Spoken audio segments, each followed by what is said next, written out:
Nazareno, sinasamba ka namin, pinipintuho ka namin.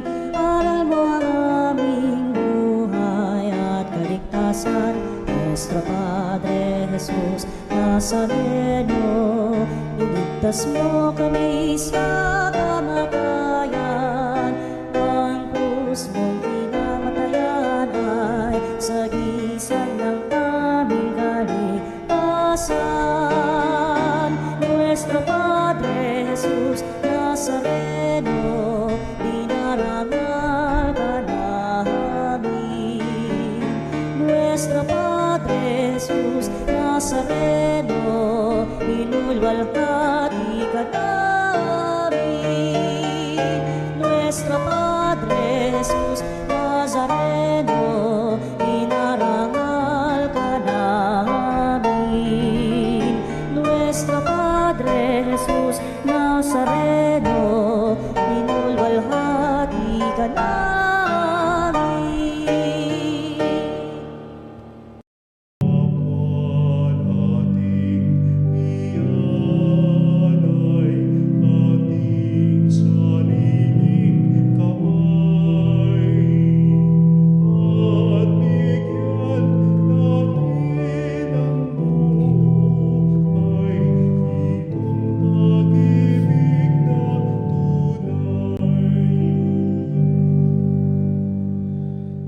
Sa ngalan ng Ama at ang Anak at ang Espiritu Santo. Amen.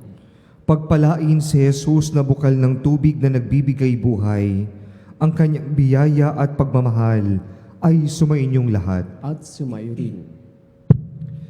Habang naghahanda tayo para sa pagdiriwang ng Eukaristiya, alalahanin natin ang ating mga kasalanan. Panginoong Jesus, Ikaw ang bukal ng tubig na nagbibigay buhay, ngunit malimit naming pinipili ang pusali ng kasakiman. Panginoon, kaawaan mo kami. Panginoon, kaawaan mo kami. Panginoong Jesus, tinuruan mo kaming sumamba sa Diyos, sa Espiritu at katotohanan. Ngunit kung minsay inuukol namin sa mga nilalang ang karangalang marapat na sa iyo lamang, Kristo, kaawaan mo kami. Kristo, kaawaan mo kami. Panginoong Jesus, inialay mo ang iyong buhay upang ibalik kami sa Diyos Ama. Ngunit bihira kami magpahalaga sa mga biyayang tinamo mo para sa amin. Panginoon, kaawaan mo kami. Panginoon, kaawaan mo kami. Kaawaan tayo ng makapangyarihang Diyos. Patawarin tayo sa ating mga kasalanan at patnubayan tayo sa buhay na walang hanggan. Amen. Manalangin tayo. Ama naming makapangyarihan, Ikaw ay maibigin at butihin sa tanan. Itinuturo mo na ang lunas sa kasalanan ay nasa kusang pagpapakasakit, pagdalangin at pagmamalasakit.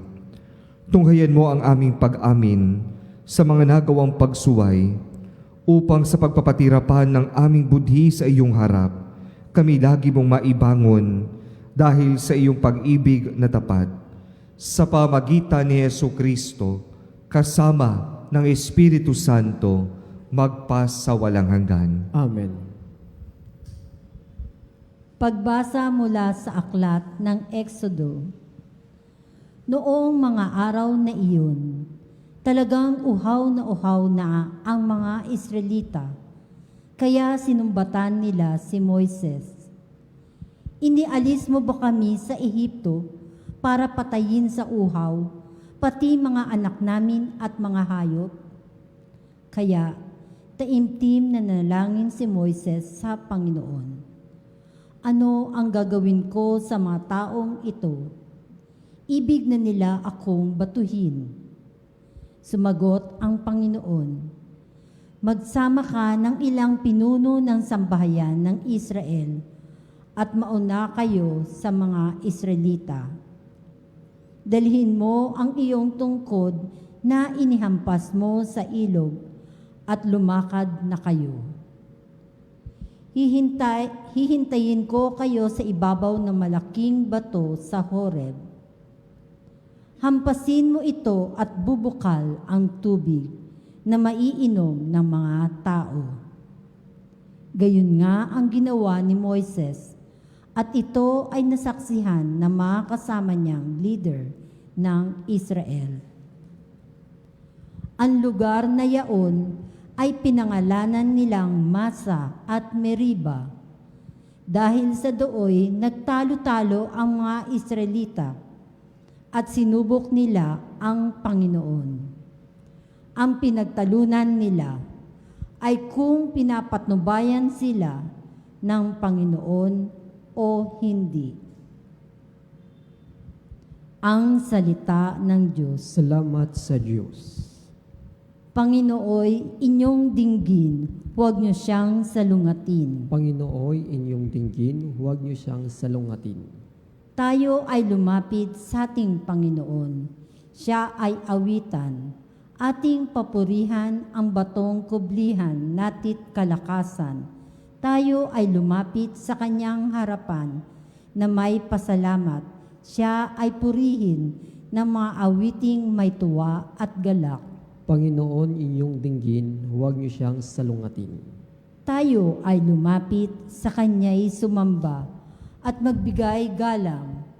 Lumuhod sa harap nitong Panginoong sa ati lumalang. Siya ang ating Diyos, tayo ay kalinga niyang mga hirang. Matupa tayong inaalagaan. Panginoon, inyong dinggin, huwag niyo siyang salungatin. Ang kanyang salita ay ating pakinggan. Iyang inyong puso'y huwag patigasin.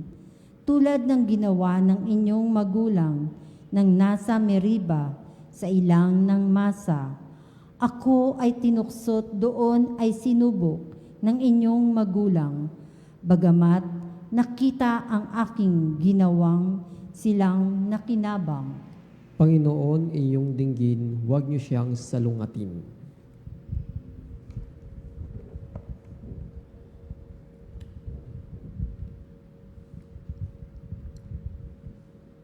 Pagbasa mula sa sulat ni Apostol San Pablo sa mga taga-Roma.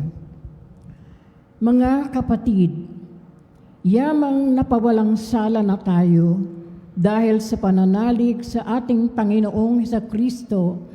Sa pamamagitan niya'y mayroon na tayong kapanatagan sa harapan ng Diyos. Sa pamamagitan nga niya'y tinatamasa natin ang kagandahang loob ng Diyos at lubos tayong nagagalak sa ating pag-asa na makakasama sa Kanyang kaluwalhatian. Hindi tayo mabibigo sa ating pag-asa sapagkat ang pag-ibig ng Diyos ay ibinuhos sa ating mga puso sa pamamagitan ng Espiritu Santo na ipinagkaloob na sa atin.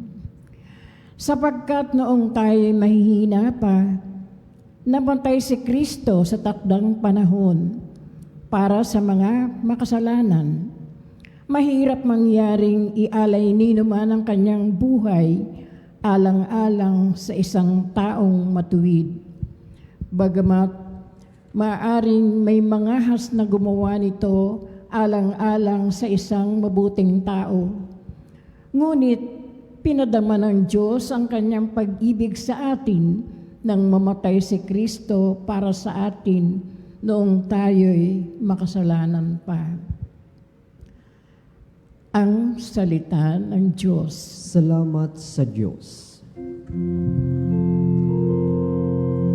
Papuri sa'yo, Panginoon Hesukristo, Hari ng walang hanggang kapurihan. Papuri sa'yo, Panginoon Hesukristo, Hari ng walang hanggang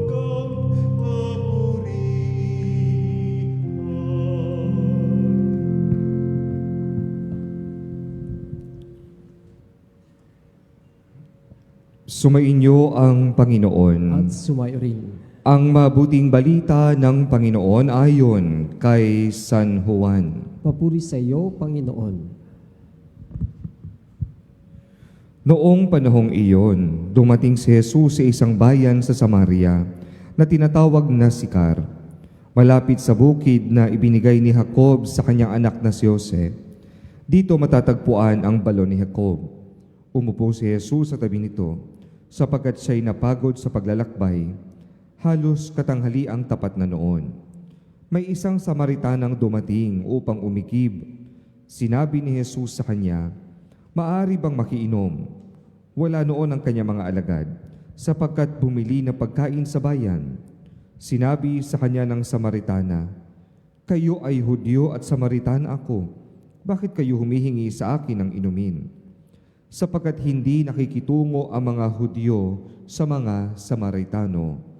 Sumagot si Jesus, "Kung alam lamang ninyo kung ano ang ipagkakaloob ng Diyos at kung sino itong humihingi sa inyo ng inumin, marahil ay kayo ang hihingi sa Kanya at kayo na may bibigyan niya ng tubig na nagbibigay buhay." "Ginoo," wika ng babae, "malalim ang balong ito at wala ka man lamang panalok. Saan kayo kukuha ng tubig na nagbibigay buhay? Higit pa ba kayo kaysa sa aming ninunong si Jacob na nagbigay sa amin ng balong ito?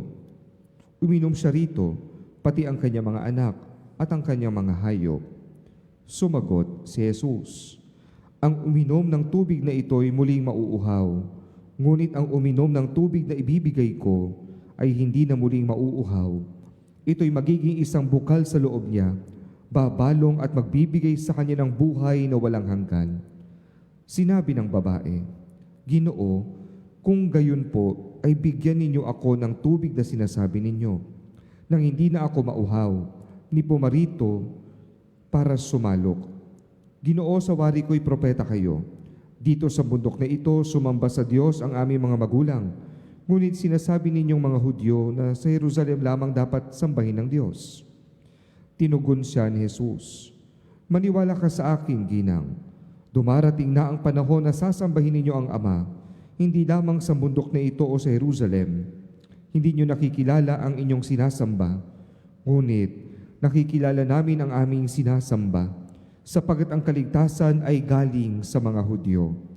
Ngunit dumarating na ang panahon, ngayon na nga, na ang mga tunay na sumasamba sa Ama ay sasamba sa Kanya sa Espiritu at sa katotohanan. Sapagkat ito ang hinahanap ng Ama sa mga sumasamba sa Kanya. Ang Diyos ay Espiritu, kaya dapat siyang sambahin sa Espiritu at katotohanan." Sinabi ng babae, "Nalalaman ko pong paririto ang Mesiyas, ang tinatawag na Kristo. Pagparito niya, siya ang magpapahayag sa atin ng lahat ng bagay. Akong nagsasalita sa iyo, ang tinutukoy roon," sabi ni Jesus. Maraming Samaritano sa bayang yaon ang sumampalataya kay Jesus. Kaya't paglapit ng mga Samaritano kay Jesus, hiniling nila na tumigil muna siya roon at nanatili siya roon ng 2 araw. At marami pang sumampalataya nang mapakinggan siya. Sinabi nila sa babae, "Nananampalataya kami ngayon, hindi na dahil sa sinabi mo, kundi dahil sa narinig namin sa Kanya. Nakilala namin siya nga ang tagapagligtas ng sanlibutan."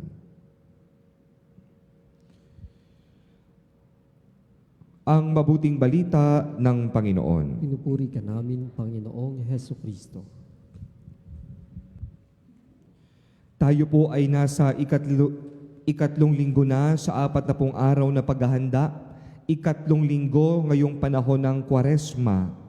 At sa ating paglalakbay ngayong panahong ito, patuloy tayong inaanyayahan ng Panginoon sa marubdob na pagninilay sa nararating na mahal na araw, kung saan ating pakikilakbayan, ating masasaksihan, ating babalikan at sasariwain ang dakilang pag-ibig ng Diyos, ang pag-aalay ng Kanyang buhay at ang Kanyang muling pagkabuhay.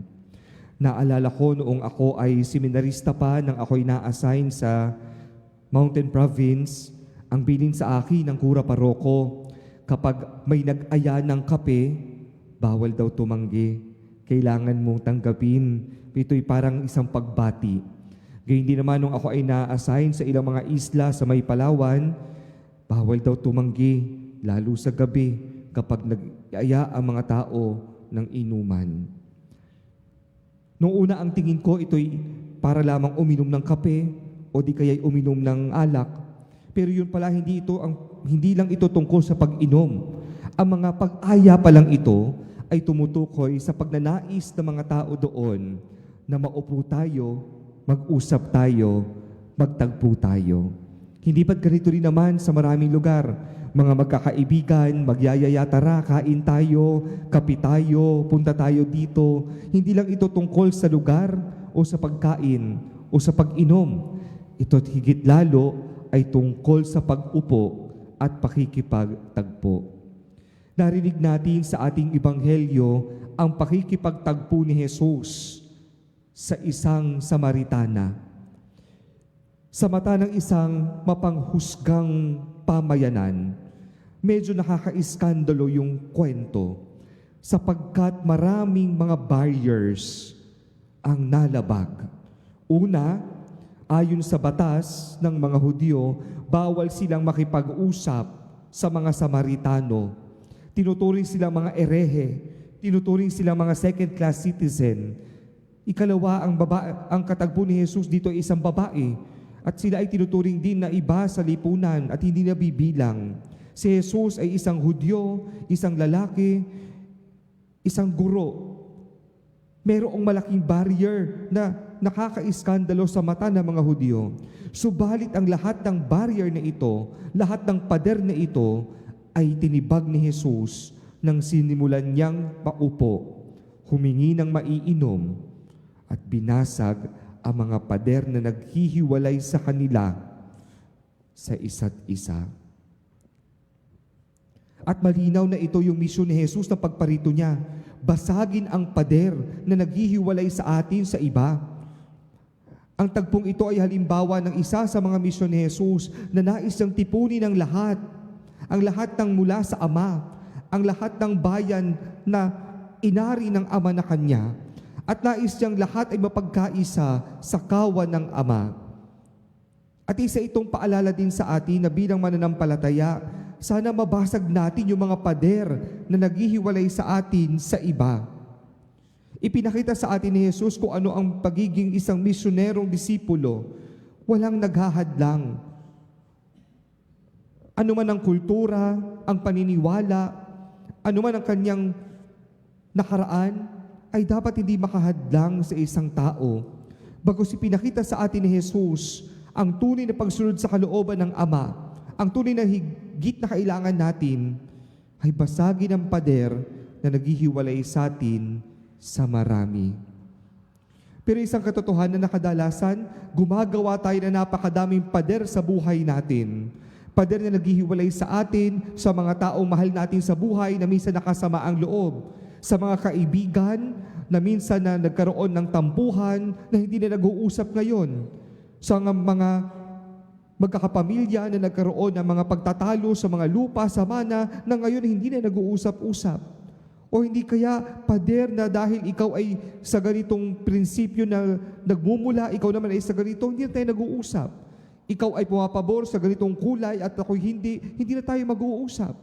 Pero ang sinasabi sa atin ni Jesus, bilang tagasunod niya, mahalaga sa atin, unang-una, na basagin ang pader na naghihiwalay sa atin sa iba.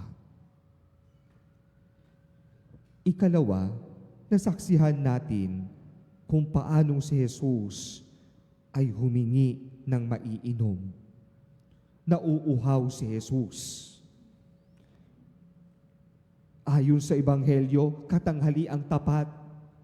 Naglalakbay si Jesus. Marahil napagod na siya at kailangan magpahinga. Ang kanyang mga alagad ay namili na ng pagkain para sa kanilang pananghalian. Pero itong uhaw ni Jesus ay hindi uhaw lamang ng pagkatuyot ng lalamunan, kundi uhaw ng pagmamahal na sana mapa sa kanya ang lahat. uhaw ng pag-ibig, uhaw ng pagnanais na mapagkaisa ang marami. Ang pagbibigay ng tubig ng Samaritana, sa unang tingin maaari nakapawi ng uhaw ni Jesus. Pero sa paglaon na pag-uusap nila, mas napawi ang uhaw nitong babae. Yung kanyang uhaw sa pagmamahal, uhaw sa atensyon, yung kanyang uhaw na nangangailangan ng tunay na saya, ay mas napawi na tinanggap si Jesus at kinilala bilang tagapagligtas. Tayo rin, maraming uhaw. Uhaw sa pagmamahal, uhaw sa atensyon, uhaw sa kapangyarihan, uhaw sa yaman, uhaw sa maraming bagay, uhaw sa mga nagpapasaya sa atin na pansamantala lamang. Pero ang inaanyayahan tayo ng Ebanghelyo ngayon na sana mas mauhaw tayo, hindi lamang sa mga tubig, sa mga panandali ang nagpapasaya na lilipas, kundi sana mauhaw tayo higit lalo't naisin natin ang buhay na walang hanggan. At makakamit natin ang buhay na walang hanggan kung kikilalanin natin at tatanggapin si Jesus bilang tagapagligtas, bilang buhay natin, bilang sentro ng ating buhay pananampalataya, ng ating buhay araw-araw. Sa paglalakbay natin ngayong mahal na araw, ngayong panahon ng Kwaresma, ipinapaalala sa atin ni Jesus ang halaga ng buhay na walang hanggan. Ang grasyang ipinagkakaloob niya, siya na bukal ng buhay, siya na pinagmumulan ng biyaya, siya na nakapagsasatisfy sa lahat ng ating mga pangangailangan at mga ninanais. Inaanyayahan tayo ng ating pagbasa ngayong 3 linggong ito na sana ang hangarin natin hindi lamang yung mga bagay na nagpapasaya sa atin sa mundong ito, pero higit lalo, sana hangarin natin ang mga bagay na hindi lumilipas, ang biyaya na ibinigay sa atin ni Jesus. At makakamit din natin ito kung matututo tayo dito sa mundo na basagin ang mga pader na kadalasan naghihiwalay sa atin sa iba. Sa iba na makikita natin ang mukha ni Jesus. Amen.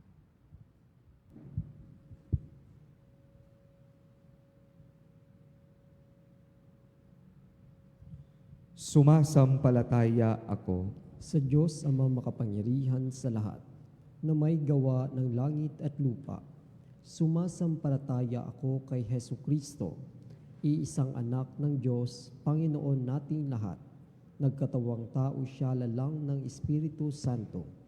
Ipinanganak ni Santa Mariang Berhen, ipinagpakasakit ni Poncio Pilato, ipinako sa krus na matay inilibing, nanaog sa kararoonan ng mga yumao, nang may 3 araw na buhay namang muli, umakyat sa langit, naluklok sa kanan ng Diyos Amang makapangyarihan sa lahat.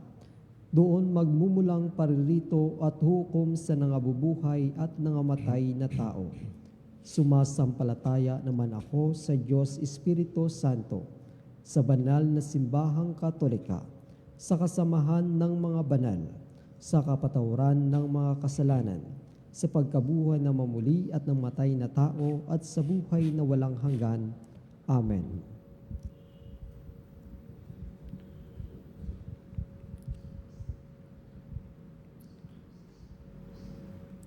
Sa pagpapatibay natin sa ating pangakong makinig sa Kanya, idulog din natin ang ating mga kahilingan sa Ama para sa sanlibutan, pinapangit ng kahirapan at pagkakasala. Tayo'y manalangin. Panginoon, liwanag at buhay, dinggin mo kami. Panginoon, liwanag at buhay, dinggin mo kami. Para sa buong simbahang banal, sa pakikipag-isa niya sa Panginoon, ngunit nangangailangan ng pagbabalik loob dahil sa pagkakasala ng kanyang mga kaanib. Nawa, sa paggunita ng pagbabagong anyo ni Jesus, siya'y magsikap magpakahusay para sa ikabubuti ng sangkatauhan. Manalangin tayo. Panginoon, liwanag at buhay, dinggin mo kami. Para sa Santo Papa at lahat nating pinuno, nawa Magtamo sila sa pagbabagong anyo ni Jesus ng kailangan nilang lakas para harapin ang mga kahirapan sa kanilang misyon. Manalangin tayo.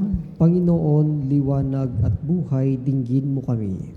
Para sa mga nag-aalinlangan o nagtatatwa sa kadakila at kabanalan ni Kristo, naway mapaniwala sila ng salaysay ng pagbabagong anyo ni Jesus ay Diyos na totoo at taong totoo. Manalangin tayo. Panginoon, liwanag at buhay, dinggin mo kami. Para sa mga taong ang buhay nasira ng mga bisyo at ibang anyo ng pagkapariwara, nawa sa pagbabagong anyo ni Jesus, makahango sila ng inspirasyon at kanilang lakas para magpanibagong buhay. Manalangin tayo. Panginoon, liwanag at buhay, dinggin mo kami. Sa ilang sandali ng katahimikan, panalangin natin ang kagalingan at natatanging kahilingan ng ating Eucharistic advocates. Manalangin tayo. Panginoon, liwanag at buhay, dinggin mo kami. Panginoong Diyos, salamat sa pagkakataong simula ng Kwaresma sa alaala ng pagtatagumpay ni Jesus laban kay Satanas. Patnubayan mo kami at ang lahat ng migrante sa iyong masuyong kalinga sa pamagitan ni Kristong aming Panginoon. Amen.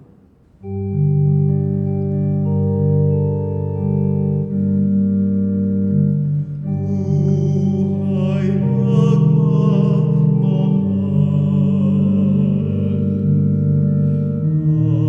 anak at inay, sana'y tanggapin mo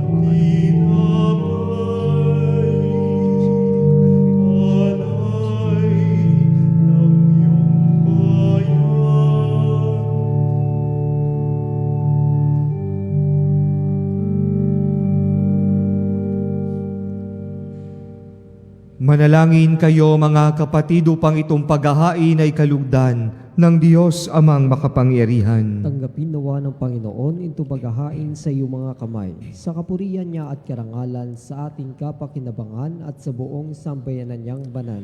Ama naming lumikha, kalugdan mo ang aming paghahain upang ang mga kasalanan naming hinihingi ng kapatawaran sa iyo ay matutuhan din naming ipatawad sa kapwa-tao sa pamagitan ni Jesucristo kasama ng Espiritu Santo magpasawalang hanggan. Amen. Sumainyo ang Panginoon. At sumayo rin. Itaas sa Diyos ang inyong puso at diwa. Itinas na namin sa Panginoon. Pasalamatan natin ang Panginoong ating Diyos. Marapat na siya ay pasalamatan. Ama naming makapangyarihan, tuning ang marapat na ikaw ay aming pasalamatan sa pamagitan ni Jesucristo na aming Panginoon. Sa kanyang paghingi ng tubig sa babaeng taga-Samaria, kanyang ipinagkaloob ang pananalig upang ang nilapitan niya'y sumampalataya.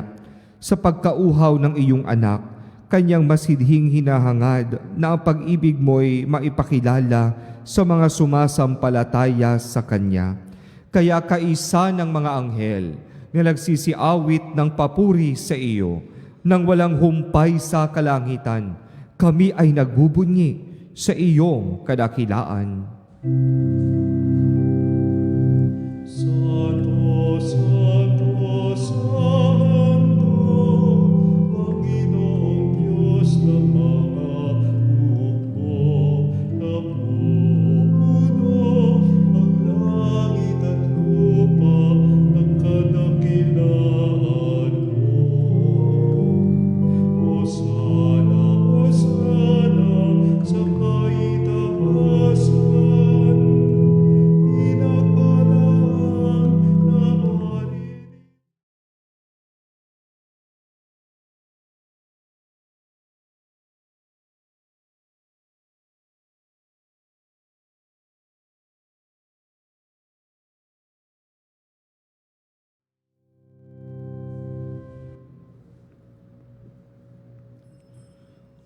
Ama naming banal, ikaw ang bukal ng tanang kabanalan, kaya't sa pamagitan ng iyong Espiritu, gawin mong banal ang mga kaloob na ito, upang para sa amin ay maging katawan at dugo ng aming Panginoong Hesu Kristo. Bago niya pinagtiis ang kusang loob na maging handog, hinawakan niya ang tinapay, pinasalamatan kanya, pinaghati-hati niya iyon, iniabot sa kanyang mga alagad at sinabi, "Tanggapin ninyong lahat ito at kanin. Ito ang aking katawan na ihahandog para sa inyo."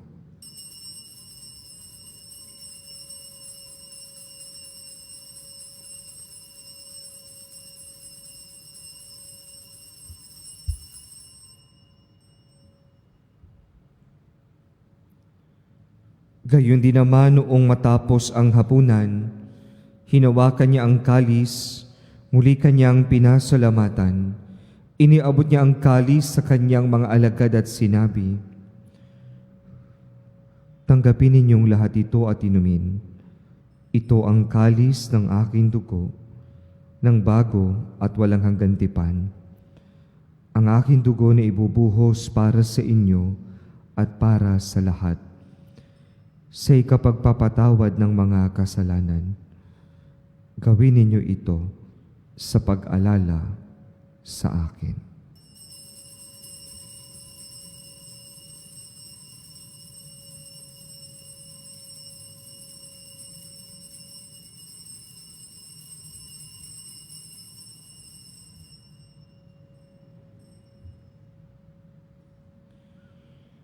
Ipagbunyi natin ang misteryo ng pananampalataya.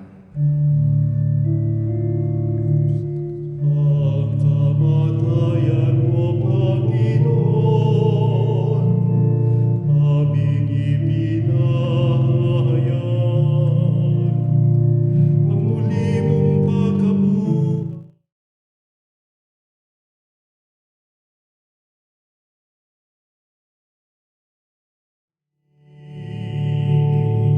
hanggang sa iyong pagbabalik. Ama, ginagawa namin ngayon ang pag-alala sa pagkamatay at muling pagkabuhay ng iyong anak, kaya't iniaalay namin sa iyo ang tinapay na nagbibigay buhay at ang kalis na nagkakaloob ng kaligtasan. Kami nagpapasalamat dahil kami iyong minarapat na tumayo sa harap mo para maglingkod sa iyo. Isinasamo namin kami magsasalo-salo sa katawan at dugo ni Kristo ay mabuklod sa pagkakaisa sa pamagitan ng Espiritu Santo. Ama, lingapin mo ang iyong simbahan na laganap sa buong daigdig.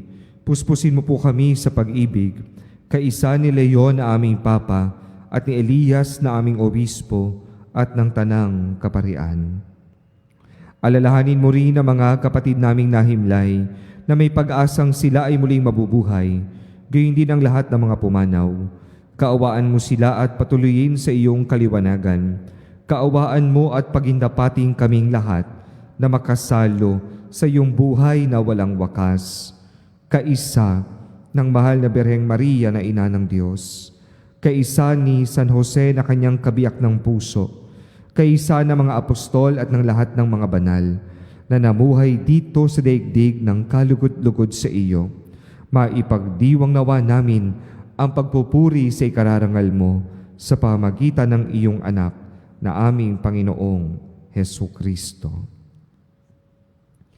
Sa pamamagitan ni Kristo, kasama niya at sa Kanya, ang lahat ng parangal at papuri ay sa iyo, Diyos amang makapangyarihan, kasama ng Espiritu Santo, magpa sa walang hanggan.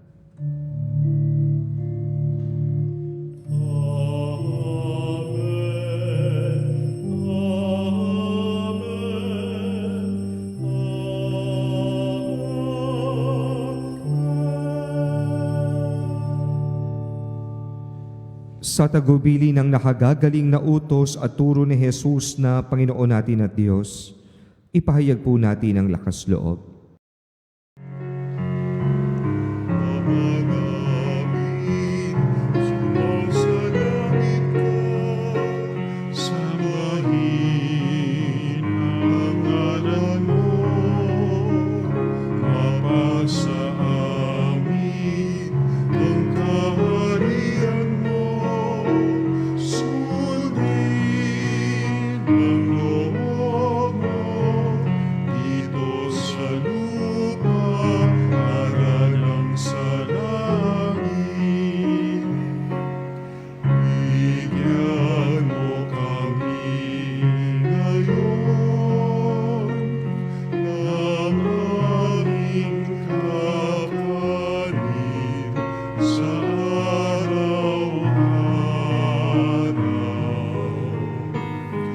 At patawarin mo kami sa aming mga kasalanan, para ng pagpapatawad namin sa nagkakasala sa amin. At wag mo kami ipahintulot sa tukso, at iadya mo kami sa lahat ng masama. Hiniling namin kami adya sa lahat ng masama, pagkalooban ng kapayapaan na araw-araw, iligtas sa kasalanan at ilayo sa lahat ng kapahamakan. Samantalang aming pinananabikan ang dakilang araw ng pagpapahayag ng tagapagligtas naming si Hesu Kristo. Sapagkat iyo ang kaharian, kapangyarihan at ang kapurihan magpakailanman. Amen. Panginoong Hesu Kristo, sinabi mo sa iyong mga apostol, kapayapaan ang iniiwan ko sa inyo, ang aking kapayapaan ang ibinibigay ko sa inyo. Tunghayan niyo po ang aming pananampalataya at huwag ang aming mga pagkakasala.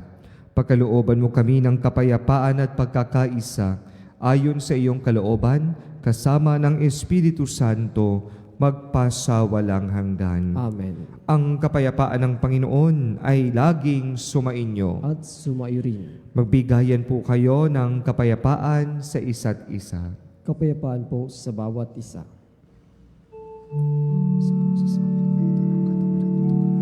Cordero ng Diyos na nag-aalis ng mga kasalanan ng sanlibutan, maawa ka sa amin. Cordero ng Diyos na nag-aalis.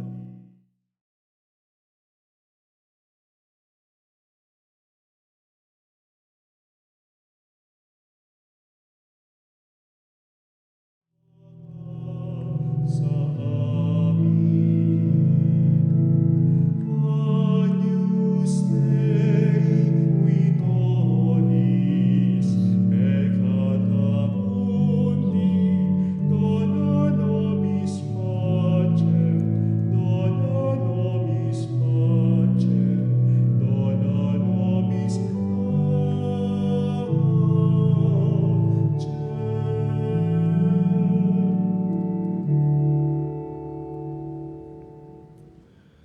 Ito ang kordero ng Diyos. Ito ang nag-aalis ng kasalanan ng sanlibutan. Mapalad ang mga inaanyayahan sa kanyang piging. Panginoon, hindi ako karapat-dapat na magpatuloy sa iyo. Ngunit sa isang salita mo lamang ay gagaling na ako. Ipagsanggalang ako ng katawan at ang dugo ni Kristo para sa buhay ng walang hanggan.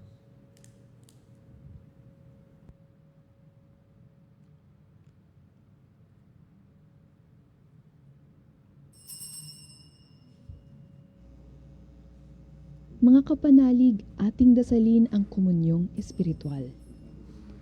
O Jesus, nananalig ako sa pananahan mo sa kabanal-banalang sakramento. Minamahal kita higit sa lahat at hangad ka ng aking kaluluwa.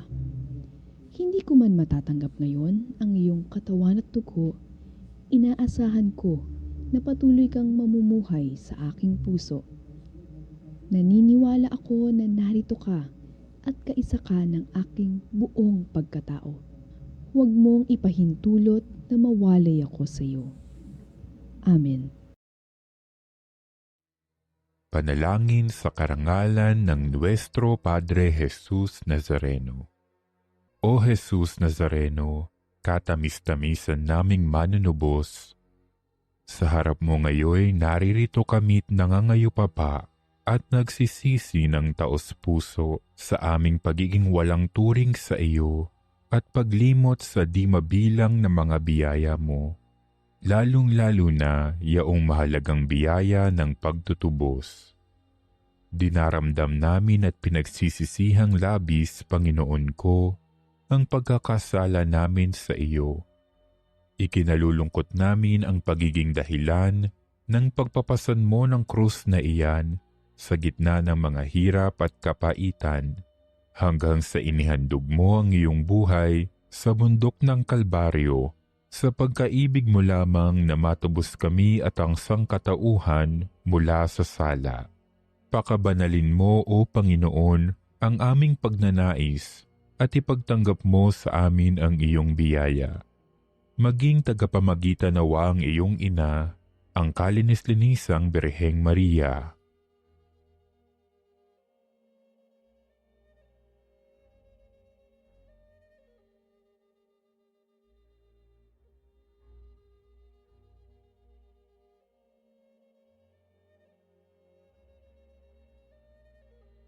Ama naming makapangyarihan, niloob mong akuin ang iyong anak, ang krus at kamatayan, upang ang sangkatauhan ay matubos at mabuhay. Ang pag-ako namin sa krus at kamatayan dito sa lupa, ayon sa diwa ng pagsunod sa iyong loob, na ginanap ng iyong anak, ay magpagindapat nawa naming kamtin ang lubos na katubusan at pagkabuhay sa iyong piling, sa pamamagitan ni Hesukristo, kasama ng Espiritu Santo, magpasawalang hanggan. Amen. Nuestro Padre Jesus Nazareno, Panginoon namin at Diyos, kaawaan mo kami.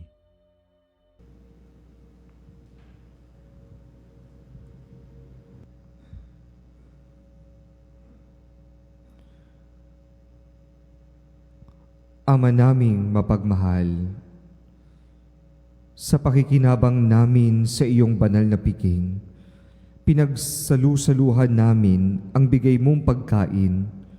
Ang ginaganap namin ngayon sa pagdiriwang ay lubos nawang mangyari sa gawain namin araw-araw sa pamagitan ni Jesucristo, kasama ng Espiritu Santo, magpasawalang hanggan. Amen. Ilang patalastas po lamang mga kapanalig, sa darating po na Lunes, March 9 hanggang sa March 13, ay bibisita ko ang relic ni Saint Charbel, ang patron ng mga may sakit at nahihirapan sa karamdaman, sa Veritas Transmitter, Camaron Street, Longos, May Kawayan, Bulacan. Ulitin ho natin, ang relic ko ay dadalaw sa Radio Veritas Transmitter sa Camaron Street, Longos, May Kawayan, Bulacan. Ito po ay hindi po dito sa Radio Veritas Chapel sa EDSA, kundi ho sa May Kawayan, Bulacan.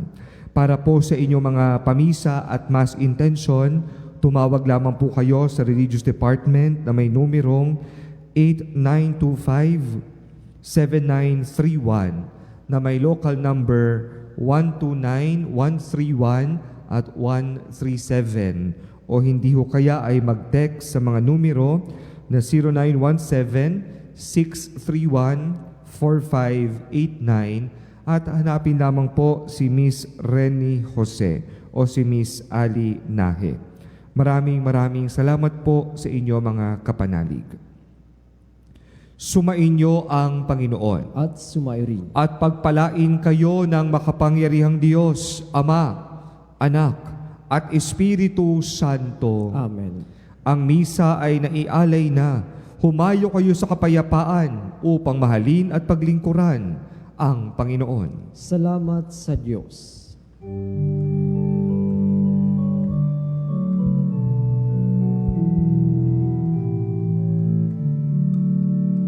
Walang sino man ang nabubuhay para sa sarili lamang.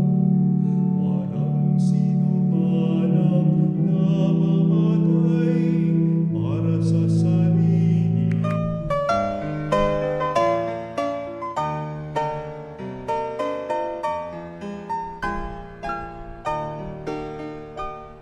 Nuestro Padre Jesús Nazareno, sinasamba ka namin, pinipintuho ka namin, aral mo ang aming buhay at kaligtasan. Nuestro Padre Jesús Nazareno, iligtas mo kami sa